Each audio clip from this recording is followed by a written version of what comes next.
अस्सलाम वालेकुम प्यारे दोस्तों, जुल्फी नॉलेज लैंड में खुश आमदीद। सुल्तान सलाउद्दीन अय्यूबी रहमतुल्लाह अलैह। उधर दूसरी सलीबी जंग की तैयारी पूरे जोर शोर के साथ हो रही थी और इधर सुल्तान नूरुद्दीन जंगी रहमतुल्लाह अलैह के दरबार में एक ऐसा तकलीफ दे वाक़या पेश आया कि जिसने पूरे शहर को हिला कर रख दिया। एक दिन सुल्तान का दरबार आरास्ता था कि 16-17 साल की एक हसीन और जमील लड़की दो महाफिज सिपाहियों के साथ ज़ारो कतार रोती हुई दाखिल हुई और तख्त के करीब पहुंचकर फरियाद करने लगी। वीडियो पसंद आए तो वीडियो को लाइक करें, चैनल को सब्सक्राइब करना बिल्कुल न भूलें और बेल आइकन को जरूर क्लिक कीजिए ताकि हमारी आने वाली वीडियोस की नोटिफिकेशन आपको मिल सके। सुल्तान आदिल, मुझे इंसाफ चाहिए। लड़की के आंसुओं और दर्दनाक लहजे ने सुल्तान नूरुद्दीन जंगी रहमतुल्लाह अलैह को मुस्तरब कर दिया। ए कौम की बेटी, तेरे साथ क्या जुल्म हुआ है, बयान कर। सुल्तान आदिल, मैं जालिम का नाम लेते हुए डरती हूँ। अचानक लड़की के चेहरे पर खौफ के साए लरजने लगे थे। मेरा मुजरिम आपके दरबार का एक बाअसर शख्स है। मुझे अंदेशा है कि कहीं ये कुर्बत और रसाई आपके इंसाफ में खलल न डाल दे। लड़की की बेबकाना गुफ्तगू सुनकर दरबार में बैठे हुए उमरा भी परेशान नजर आने लगे थे, क्योंकि आज तक किसी सवाली ने इस तरह सुल्तान को मुखातिब नहीं किया था। दरबारियों का ख्याल था कि सुल्तान बरहम हो जाएंगे, लेकिन सुल्तान नूरुद्दीन जंगी ने बेमिसाल ज़ब्त व तहम्मुल का मुजाहिरा करते हुए लड़की से कहा, मेरे सरदार अमीरुल मोमिनीन हजरत अबू बकर सिद्दीक रजी अल्लाह ताला अन्हु फरमाया करते थे, तुम्हारा कमजोर शख्स मेरे नजदीक कवि है जब तक मैं इसे इसका हक ना दिला दूं, और तुम्हारा कवि आदमी मेरे नजदीक कमजोर है जब तक इसके जिम्मे जो हक है वो इससे ना ले लूं। मैं भी अमीरुल मोमिनीन की इसी कौल मुबारक पर अमल पैरा होने की कोशिश करता हूँ। अगर अल्लाह ने मुझे तौफीक बख्शी तो मैं तुम्हें तुम्हारा हक दिलाकर रहूंगा, चाहे वो दावा मेरे किसी करीब तरीन अजीज के खिलाफ ही क्यों न हो। जब लड़की को पूरी तरह इत्मीनान हो गया तो वो दरबारी उमरा की कतार की तरफ बढ़ी। थोड़ी देर के लिए हर अमीर को अपने दिल की धड़कनें रुकती हुई महसूस होने लगी। लड़की चंद कदम आगे बढ़कर सुल्तान के सिपह सलार नजमुद्दीन अय्यूब के सामने ठहर गई। पूरे दरबार पर सन्नाटा छा गया और नजमुद्दीन अय्यूब की हालत गैर होने लगी। उसे सकता सा हो गया था। सालार नजमुद्दीन अय्यूब के बेटे यूसुफ ने मेरे साथ ऐसी शर्मनाक ज्यादती की है कि जिसे बयान करने का मुझ में हौसला नहीं है। ये कहकर लड़की ने अपना मुंह छुपा लिया और सिसक कर रोने लगी। लड़की के इस इंकशाफ ने अहले दरबार पर सख्ता तारी कर दिया था और नजमुद्दीन अय्यूब को तो यूं महसूस हुआ जैसे अर्ज़े शाम शदीद लर्जे की लपेट में है। शहर की तमाम इमारतें और घर इस जल्जले से महफूज हैं, लेकिन इसका अपना वजूद हजारों मन मट्टी के नीचे दफन हो चुका है। यही हाल असदुद्दीन शेरको का था। इसकी आंखों के सामने चंद लम्हों के लिए गहरी तारीकी छा गई थी। दोनों भाई वहशत ज़दा अंदाज में इस हसीन और जमील लड़की की तरफ देख रहे थे जो यूसुफ सलाउद्दीन की बेराह रवी पर सुल्तान नूरुद्दीन महमूद जंगी से सरे दरबार इंसाफ मांगने आई थी। नजमुद्दीन अय्यूब ने पहले सुल्तान की तरफ और फिर उमराए दरबार की जानिब देखा। जाबाज सिपह सलार को यूं महसूस हुआ कि हर आंख में इसके लिए लानत और मलामत का गहरा रंग झलक रहा है। अभी नजमुद्दीन अय्यूब ज़हनी और कल्बी अजियत में मुब्तला था कि सुल्तान नूरुद्दीन जंगी की पुरजलाल आवाज़ दरबार में गूंजी, नजमुद्दीन, तुमने सुन ली इस गमज़दा लड़की की फरियाद। नजमुद्दीन अय्यूब अपनी नशिस्त पर खड़ा हुआ, एक एक हर्फ सुन लिया। सुल्तान आदिल, शिद्दत गम से नजमुद्दीन अय्यूब की आवाज़ लरज रही थी। यूसुफ कहाँ है? सुल्तान नूरुद्दीन जंगी के लहजे से गैज़ो जलाल झलक रहा था। वो कल रात से शदीद बुखार में मुब्तला है, इसलिए दरबार में हाजिर न हो सका। अगरचे नजमुद्दीन अय्यूब एक जांबाज सलार था और मैदान जंग में हमेशा सरबकफ रहता था, लेकिन बेटे के इस मुमकिन जुर्म ने फौलाद के असाब रखने वाले सिपाही के जिस्म और जबान में अरताश पैदा कर दिया था। तुम खुद ही इस तक हमारा हुक्म पहुँचाओ कि कल वो बहर सूरत दरबार में हाजिर हो। सुल्तान नूरुद्दीन जंगी के गैज़ो जलाल में मजीद इजाफा हो गया था। इस सिलसिले में कोई उज़र काबिल कबूल नहीं होगा, चाहे इसकी जान पर ही क्यों ना बनी हो। ये कहते हुए सुल्तान नूरुद्दीन जंगी उठ खड़े हुए और इसके साथ ही तमाम हाज़रीन दरबार भी खड़े हो गए। वो गमज़दा लड़की जिसका नाम शारिया था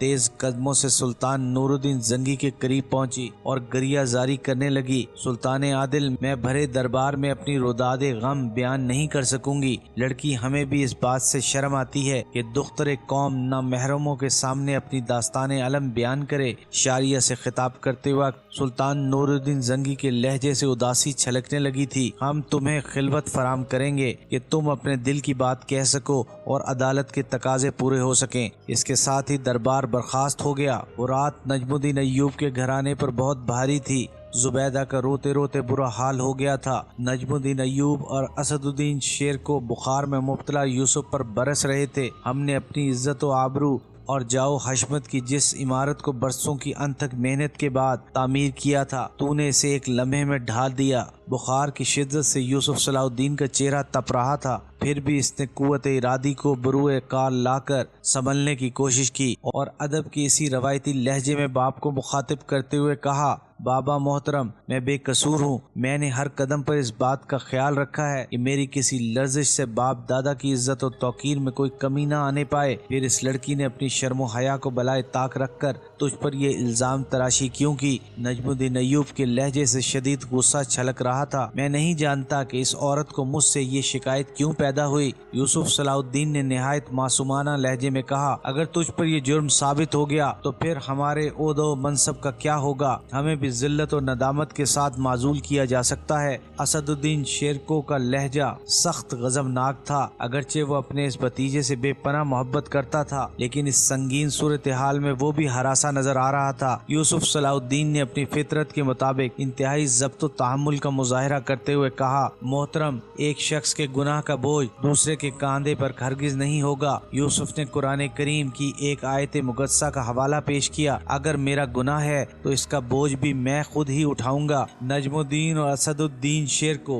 अजीब अजियत व कश्मकश में मुब्तला थे। जब वो यूसुफ सलाहुद्दीन की इस्तकामत देखते तो इन्हें यकीन सा होने लगता कि इनका बेटा बेगुनाह है, मगर जब इन्हें इस गमज़दा लड़की की गरियाजारी और बेकरारी याद आती तो यूसुफ सलाहुद्दीन गुनाहगार नजर आने लगता। बड़े संगीन और अजियतनाक लम्हात थे जिनसे शामी अफवाज का सिपह सलार और इसके अहले खाना बुरी तरह मुतासिर थे। दूसरी तरफ सुल्तान नूरुद्दीन जंगी ने अपने महल के एक मखसूस कमरे में काजी इब्ने अरसून और इस लड़की शारिया को तलब कर लिया था जो यूसुफ सलाहुद्दीन के खिलाफ मुद्दई थी। लड़की, इस वक्त तुम दरबार शाम में नहीं, एक ऐसे खुफिया कमरे में हो जहां मेरे और काजी साहब के सिवा कोई तीसरा फर्द मौजूद नहीं। सुल्तान नूरुद्दीन जंगी ने निहायत नर्म लहजे में शारिया को मुखातिब करते हुए कहा, अब तुम बेझिझक होकर अपनी रुदादे गम पूरी तफसील के साथ बयान कर सकती हो। शारिया ने इंतहाई रिक्कत आमेज लहजे में कहना शुरू किया, सुल्तान आदिल, मुझे यूसुफ सलाहुद्दीन की शाहसवारी बहुत पसंद थी। मैंने इसे कई बार आपके साथ चौगान खेलते देखा,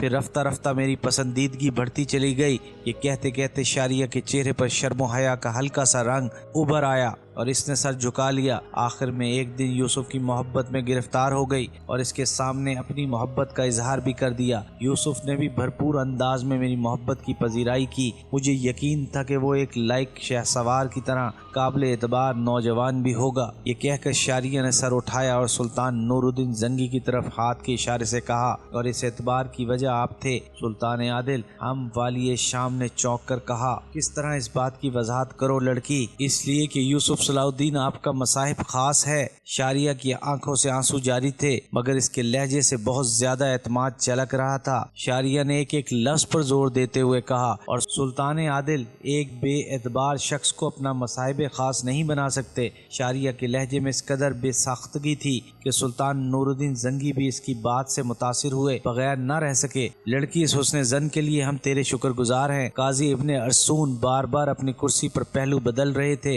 वो इस वाक़े का अंजाम जानने के लिए मुस्तरिब थे, क्योंकि मामला इनके शागिर्दो खास यूसुफ सलाहुद्दीन का था, मगर ये हवाला भी गैर मोतबर ठहरा। यकायक शारिया के बहते हुए आंसुओं में तेजी आ गई थी। यूसुफ ने मुझे धोखा दिया, कुछ दिन शादी करने के फरेब में मुब्तला रखा, اور پھر ایک روز ٹھکرا دیا، وہ اپنے تمام وعدوں سے منحرف ہو گیا، وہ ہو سکتا ہے کہ تمہارے اور یوسف کے خیالات میں ہم آہنگی نہ ہو۔ قاضی ابن ارسطون نے شاریہ کو مخاطب کرتے ہوئے کہا، اس صورت میں عورت و مرد کا الگ ہو جانا ہی مناسب ہے تاکہ شادی کے بعد ازدواجی زندگی ایک عذاب نہ بن جائے۔ شاریہ زارو قطار رونے لگی، مجھے یوسف کی بے وفائی کا گلہ نہیں، مگر اس نے میرے ساتھ جو ناروا سلوک کیا اس کا ازالہ کون کرے گا؟ اس نے میری شدید محبت اور سادگی سے یہاں تک فائدہ اٹھایا کہ مجھے گناہ گار بنا ڈالا اور میرے چہرے پر کبھی نہ مٹنے والی سیاہی مل دی۔ سلطان نور الدین زنگی نے اس انکشاف پر کسی خاص رد عمل کا اظہار نہیں کیا، کیونکہ وہ پہلے ہی لڑکی کی روداد غم حاضرین دربار کے سامنے سن چکے تھے،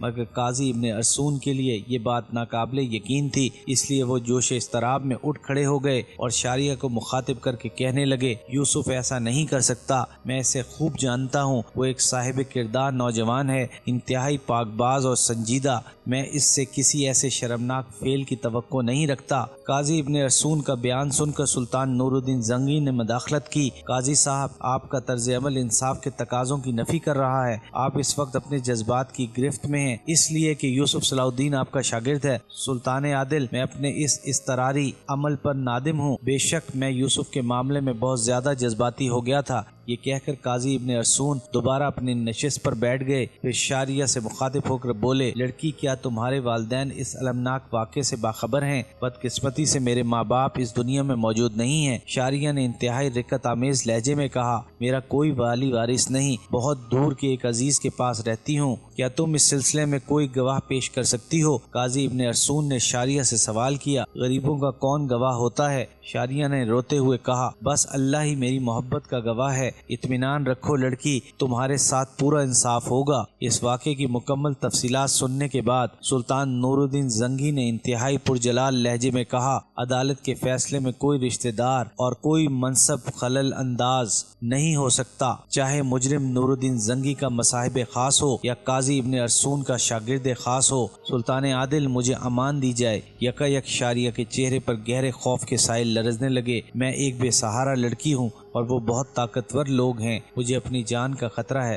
سلطان نور الدین زنگی نے اسی وقت فرمان جاری کر دیا کہ جب تک شاریہ کے مقدمے کا فیصلہ نہیں ہو جاتا وہ اس وقت تک محل کی کنیزوں میں شامل رہے گی۔ وہ رات نجم الدین ایوب اور اس کے اہل خانہ ہی پر گرا نہیں تھی، بلکہ قاضی ابن ارسطون بھی شدید اذیت و کرب میں مبتلا تھے۔ انہیں اس بات کا قلق تھا کہ ان کے شاگرد خاص کے نام سے ایک شرمناک واقعہ منسوب کر دیا گیا تھا، اگر وہ سچ ثابت ہو گیا تو میری ساری تعلیم و تربیت رائگاں جائے گی۔ اس خیال کے آتے ہی قاضی ابن ارسطون گھبرا کر اٹھ بیٹھے اور انہوں نے مالک حقیقی کے سامنے 10 سوال دراز کر دیا، اے تمام جہانوں کے پالنے والے، میرے یوسف کی دستگیری کر، اس کی مشکل کشائی فرما اور مجھ ناچیز کو اہل شہر کے سامنے شرمندہ ہونے سے بچا لے۔ دوسری طرف یوسف صلاح الدین کی کیفیت ناقابل بیان تھی، الزام تراشی کا کرب، بخار کی شدت، باپ اور چچا کے تانے اور ان کے عہدوں سے معزولی کے اندیشے، غرض ایک نازک سی شاخ خوفناک آندھیوں کی زد میں تھی۔ اپنی اس بے کسی پر یوسف صلاح الدین کی آنکھیں بھی بھیگ گئیں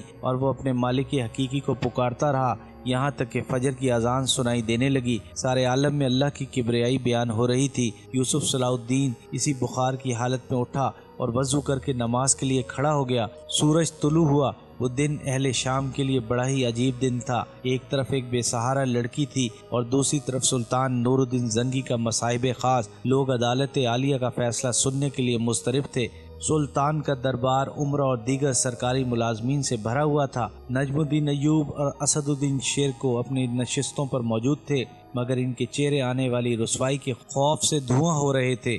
سلطان نور الدین زنگی اپنے پورے جاو جلال کے ساتھ جلوہ افروز تھے۔ تخت کے بائیں جانب قاضی ابن ارسطون کی نشست تھی اور تخت سلطانی کے نیچے یوسف صلاح الدین دست بستہ کھڑا تھا۔ اگرچہ بخار کی شدت سے اس کا چہرہ تمتما رہا تھا، لیکن گھبراہٹ اور پریشانی کے آثار دور دور تک نہ تھے۔ حاضرین دربار کو حیرت تھی کہ ایسی ناسازگار فضا میں بھی یوسف غیر معمولی حد تک پرسکون نظر آ رہا تھا۔ بعض عمرہ آپس میں سرگوشیاں کر رہے تھے، یوسف مجرم ہے مگر اس لیے مطمئن ہے کہ باپ اور چچا دربار سلطانی میں رسائی رکھتے ہیں، وہ اسے سلطان کے عتاب اور عدالت کی سزا سے بچا لیں گے۔ ابھی یہ قیاس آرائیاں جاری تھیں کہ کہ عدالت عالیہ کے ایک کارکن نے کھڑے ہو کر بآواز بلند یوسف صلاح الدین کے خلاف فرد جرم پڑھ کر سنائی۔ پھر قاضی ابن ارسون اپنے شاگرد سے مخاطب ہوئے، یوسف تم اس سلسلے میں اپنی صفائی پیش کرنے کا پورا اختیار رکھتے ہو۔ استاد محترم، جب میں مدعیہ سے واقف ہی نہیں تو پھر مجھ سے یہ گناہ کس طرح سرزد ہو سکتا ہے؟ بخار کی شدت کے سبب یوسف کے جسم میں بھی ہلکی سی لرزش تھی اور زبان میں بھی۔ حاضرین دربار کی اکثریت نے یوسف کی یہ کیفیت دیکھ کر اندازہ کر لیا کہ وہ بے قصور نہیں ہے اور اس سے یہ جرم سرزد ہو چکا ہے۔ سلطان نور الدین زنگی نے یوسف صلاح الدین کی اس کیفیت کو سرسری انداز میں دیکھا اور پھر تخت کے بائیں جانب کھڑے درباری محافظ کو مخاطب کرتے ہوئے کہا، مدعیہ کو عدالت کے روبرو پیش کیا جائے۔ تھوڑی ہی دیر میں 2 محافظ سپاہی شاریہ کو لیے ہوئے دربار میں داخل ہوئے۔ شاریہ اس وقت ایک سفید چادر میں اس طرح لپٹی ہوئی تھی کہ حاضرین دربار کو صرف اس کی آنکھیں نظر آ رہی تھیں۔ شاریہ آہستہ آہستہ چلتی ہوئی تخت کے قریب آئی اور سر جھکا کر کھڑی ہو گئی۔ لڑکی، تمہارے دعوے اور یوسف کے بیان میں ذرا برابر بھی مطابقت نہیں۔ یکا یک دربار سلطانی میں قاضی ابن ارسون کی باوقار آواز گونجی، وہ تمہیں جانتا تک نہیں، پھر اس سنگین جرم کا مرتکب کس طرح ہو سکتا ہے؟ قاضی ابن ارسون کی آواز سن کر شاریہ نے چادر میں لپٹا ہوا اپنا چہرہ بے نقاب کر دیا۔ اس کی آنکھوں سے آنسو بہ رہے تھے مگر نظریں جھکی ہوئی تھیں۔ یوسف صلاح الدین نے بڑی بے نیازی کے ساتھ شاریہ کے دلکش چہرے پر ایک اچٹتی ہوئی نظر ڈالی اور بڑے پر اعتماد لہجے میں سلطان نور الدین زنگی سے مخاطب ہوا، سلطان عادل، میری آنکھیں دھوکہ نہیں کھا سکتی۔ یقیناً میں اس نامحرم لڑکی کو پہلی بار دیکھنے کا گناہ گار ہوں، اس سے زیادہ کچھ نہیں، باقی سب بہتان ہے۔ اگرچہ بخار کی شدت کے باعث یوسف صلاح الدین کی آواز میں ہلکا سا ارتعاش تھا لیکن چہرے سے معصومیت ظاہر ہو رہی تھی۔ ایپیسوڈ 11 اختتام پذیر ہوئی۔